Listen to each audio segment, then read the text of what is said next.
സ്വർണ്ണവില വീണ്ടും ഉയർന്നു എന്ന വാർത്ത വരുന്നു. ഇന്ന് പവന് കൂടിയത് 640 രൂപയാണ്. ഇതോടെ ഒരു പവൻ സ്വർണത്തിന്റെ വില 64,480 രൂപയായി. 1 ഗ്രാമിന് 80 രൂപയും കൂടി. ലെബി സജീന്ദ്രൻ നമുക്കൊപ്പം. ലെബി സജീന്ദ്രൻ, ഇത് ഓരോ ദിവസവും പുതിയ റെക്കോർഡ് ഇടുകയാണല്ലോ. എന്റെ പൊന്നെ എന്ന് ഉറക്കെ വിളിക്കേണ്ടി വരുമല്ലോ ലെബി.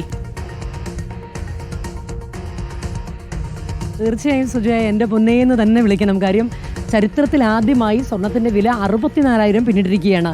സുജയ, നമ്മൾ ഈ പവന് 64,000 എത്തി, അല്ലെങ്കിൽ ഗ്രാമിൻ്റെ വില ഇത്ര കൂടി, അല്ലെങ്കിൽ പവൻ്റെ വില ഇത്ര കൂടി എന്ന് പറയുമ്പോൾ ഓർക്കേണ്ട കാര്യമുണ്ട്. ഈ 64,000 കടക്കുന്നു എന്ന് പറയുമ്പോഴും ഇന്ന് 1 പവൻ സ്വർണം നമ്മൾ കടയിൽ ചെന്ന് വാങ്ങണമെങ്കിൽ പണിക്കൂലി, പണിക്കുറവ്, GST ഉൾപ്പെടെ ഏതാണ്ട് 73,000-ലധികം രൂപ നൽകണം. അപ്പോൾ 1 പവൻ സ്വർണത്തിൻ്റെ വില എന്ന് പറയുമ്പോൾ 1 പവൻ സ്വർണം നമ്മൾ കടയിൽ ചെന്ന് വാങ്ങാൻ ഇന്ന് 73,000-ലധികം രൂപ നൽകേണ്ടതുണ്ട്.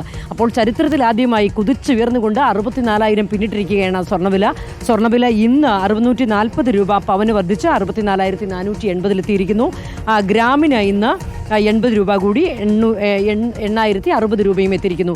കഴിഞ്ഞ ഈ 11 ദിവസം ഫെബ്രുവരി മാസം പിന്നിടുമ്പോൾ ഏതാണ്ട് 2,600-ലധികം രൂപയാണ് ഈ മാസം മാത്രം കൂടിയിരിക്കുന്നത്.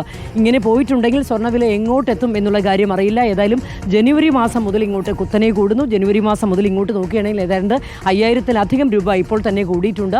സ്വർണ്ണവില ഇതെങ്ങോട്ട് പോകുന്നു എന്നറിയാത്ത ഒരു സ്വർണ്ണ കുതിപ്പാണ് വിപണിയിൽ നടത്തിക്കൊണ്ടിരിക്കുന്നത്. സുജിയ. ഓക്കെ, ലെബി സജീന്ദ്രനാണ് വിവരങ്ങൾ നൽകിയത്. സ്വർണ്ണവില കുതിക്കുകയാണ്. 64,000 കടന്നിരിക്കുന്നു 1 പവന്റെ വില.